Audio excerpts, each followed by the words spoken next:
não é a hora da briga, não é a hora das ideologias. É o momento de ação coordenada, estabelecida pelos critérios técnicos. Evidentemente que as figuras bolsonaristas começaram a falar, veja só, o Dória é um comunista. Gente, é impossível que João Dória um dia se alie ou apoie o senhor Luiz Inácio Lula da Silva ou o PT. Ele é o João Dória. Ele representa tudo aquilo que o PT, que nasceu em São Paulo, mais lutou durante toda a sua vida.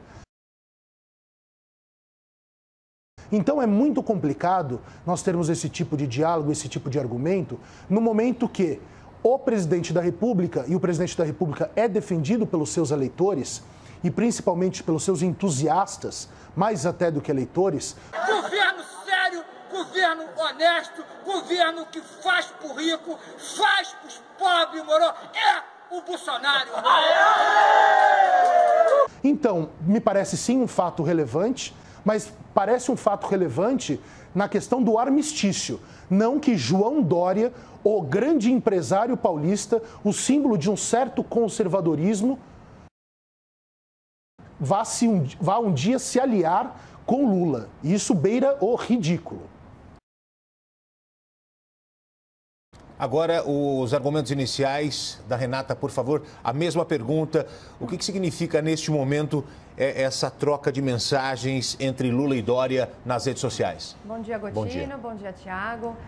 Bom, o Dória talvez nunca seja comunista, mas ele é oportunista e ele faz isso com maestria desde que ele entrou na Prefeitura de São Paulo. Então é bastante interessante a gente notar que talvez isso não seja um aceno político do ponto de vista de se aliar politicamente ao Lula, mas que ele faz isso basta a gente lembrar que ele foi eleito para a Prefeitura basicamente com um discurso antipetista, anti-Lula. Não só antipetista, mas muito anti-Lula.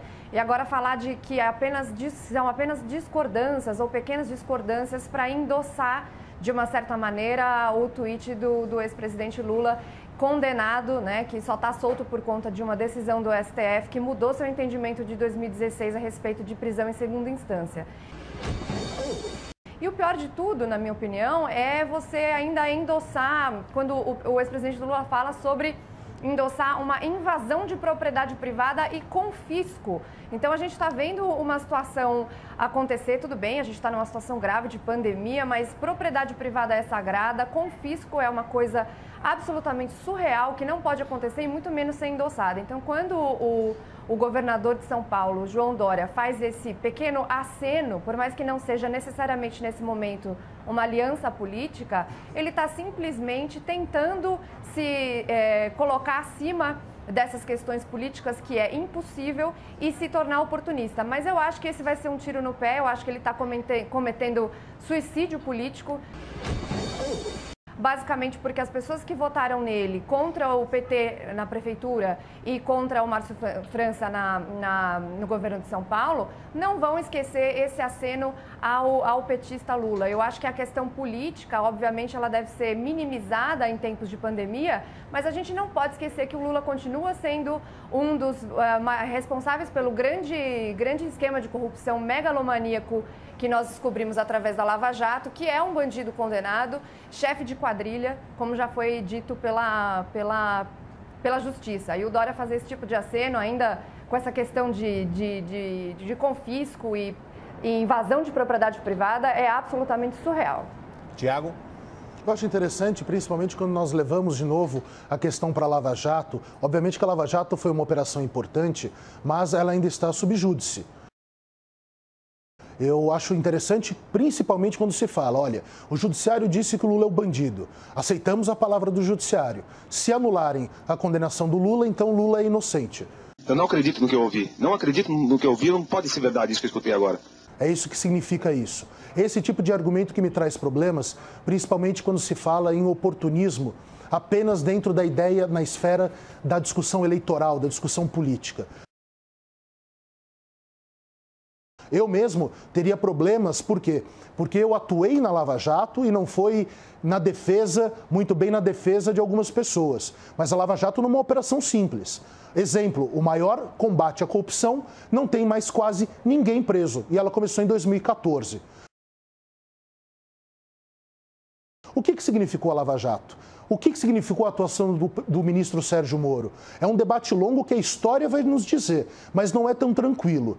Eu, por exemplo, não li nenhuma decisão do juiz Sérgio Moro, porque as decisões têm 300 páginas. Eu não sei, não li o processo do presidente Lula. Eu não acredito no que eu ouvi. Não acredito no que eu ouvi, não pode ser verdade isso que eu escutei agora. Há uma condenação grave, que, se confirmada, o retira como uma figura importante da história. Mas é um debate muito mais longo do que a frase feita.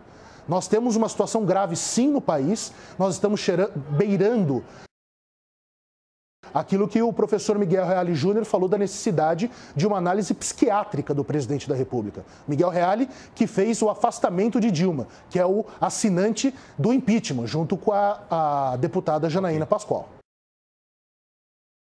Renata?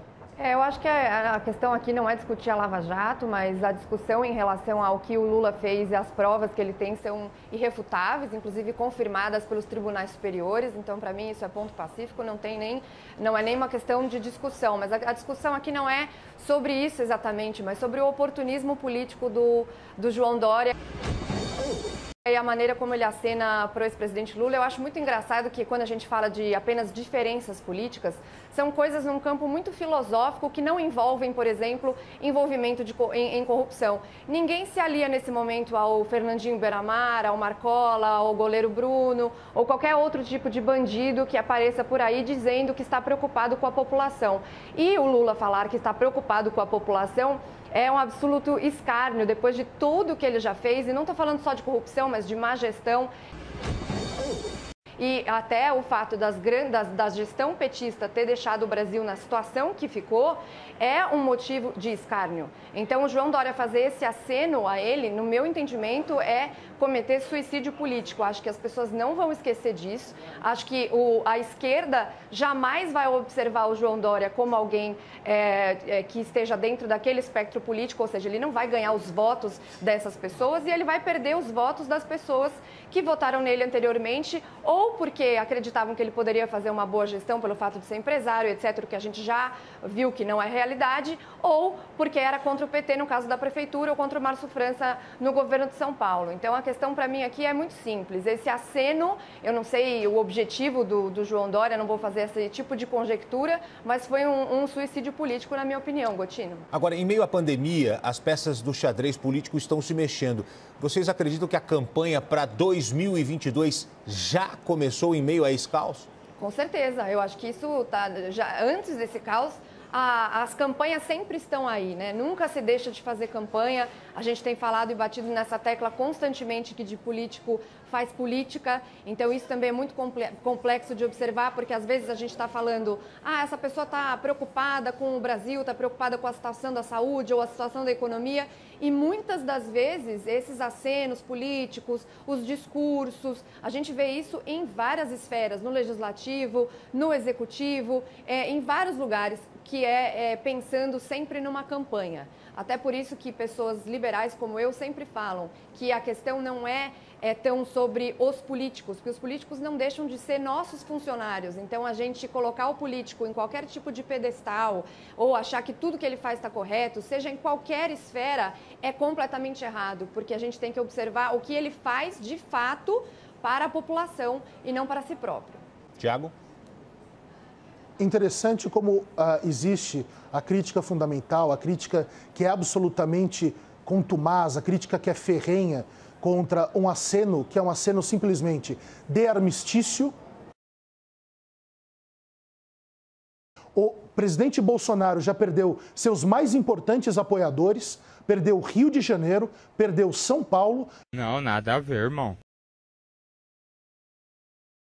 E perdeu o símbolo do conservadorismo, o mais antigo dos conservadores, quando não se falava muito bem em conservadorismo, falava-se em violência militar apenas no Brasil, que é o governador Caiado. Então, percebamos uma coisa, vejam a gravidade da situação desse xadrez político. Eu acho que não é a mesma coisa quando a gente fala em relação à perda de apoio do presidente. por exemplo, a perda que ele teve de apoio do Dória ou do Witzel, que, de novo, foram duas pessoas que o apoiaram e que foram eleitos muito baseados nesse apoio que eles deram ao presidente. Aí eu não estou nem fazendo um julgamento de valor a respeito do apoio, se era devido ou não, mas eles foram eleitos basicamente porque se aliaram ao presidente Bolsonaro nessa campanha, principalmente voltada contra o PT. Então, eu acho que não é a mesma coisa quando a gente fala de apoio político e de um aceno político, por mais político que seja, a uma pessoa que não é apenas um político, ele é uma pessoa já condenada. Então, isso para mim faz uma diferença bastante grande nesse jogo todo. Agora, obviamente Renata, me diga uma coisa, se a justiça anular a decisão do Lula, isso significa então que ele é inocente. Mas como é que ele vai anular, sendo que todos os tribunais superiores... Você leu o processo do Lula? Eu li as provas do primeiro processo, do processo do triplex. Veja só, você leu as provas. Nós não podemos... Eu, por exemplo, não faço crítica literária de livro que eu não li. Eu não sou capaz de fazer isso. Mas já está confirmado pelos tribunais superiores. Você disse, eu não tenho que ter nenhuma opinião a respeito disso. Então, deixa eu te explicar uma coisa, Renata. Os tribunais superiores não analisam prova. É proibido. Há uma súmula, inclusive, do Superior Tribunal de Justiça. A minha preocupação é usarmos a justiça como chancela, enquanto a justiça nada mais é do que uma filtragem de cuidados. Mas se a gente não usar a justiça como chancela, a gente vai usar o quê? Eu acredito piamente na justiça. Mas então, você estava falando agora há pouco, se a gente não tem políticos, como que a gente vai ser governado, como a gente vai ser regido? Vai ter que ser pelo sistema político, da mesma maneira que a gente tem que acreditar na justiça. E a justiça, ela tem vários trâmites, como você sabe melhor até do que eu. Então, ele passou pelo primeiro juiz, depois foi para a segunda instância e depois foi para o STF, que negou, inclusive, várias vezes os recursos que o ex-presidente Lula colocou. Então, para mim, é ponto pacífico, ele tem vários outros processos sendo analisados. Sem dúvida. Então, não é uma questão apenas de diferença de gostar de azul e gostar de amarelo. A gente está falando de uma pessoa já condenada e, principalmente, no caso do João Dória, ainda tem a questão do oportunismo de que ele foi eleito, basicamente, no discurso antipetista, no discurso anti-Lula. Não era só um discurso antipetista. Então, eu acho que são coisas diferentes quando a gente fala de apoio que o presidente perde ou os desgastes que ele sofre quando ele faz alguns tipos de acenos a pessoas específicas da área mais ideológica do governo ou qualquer coisa do tipo, quando você tem um João Dória dando um giro de 360 graus, de 360 não, de 180 graus, de 180 graus e mudando a posição, e não que ele vá mudar a posição da maneira como ele governa ou como ele se posiciona, mas ele cometeu, na minha opinião, um suicídio político porque ele tentou agradar os dois lados e ele não agradou nenhum lado, né? É justamente uma coisa importante, é quando você deixa de ter personalidade, você quer ser fluido demais, você perde personalidade, você deixa de ser relevante.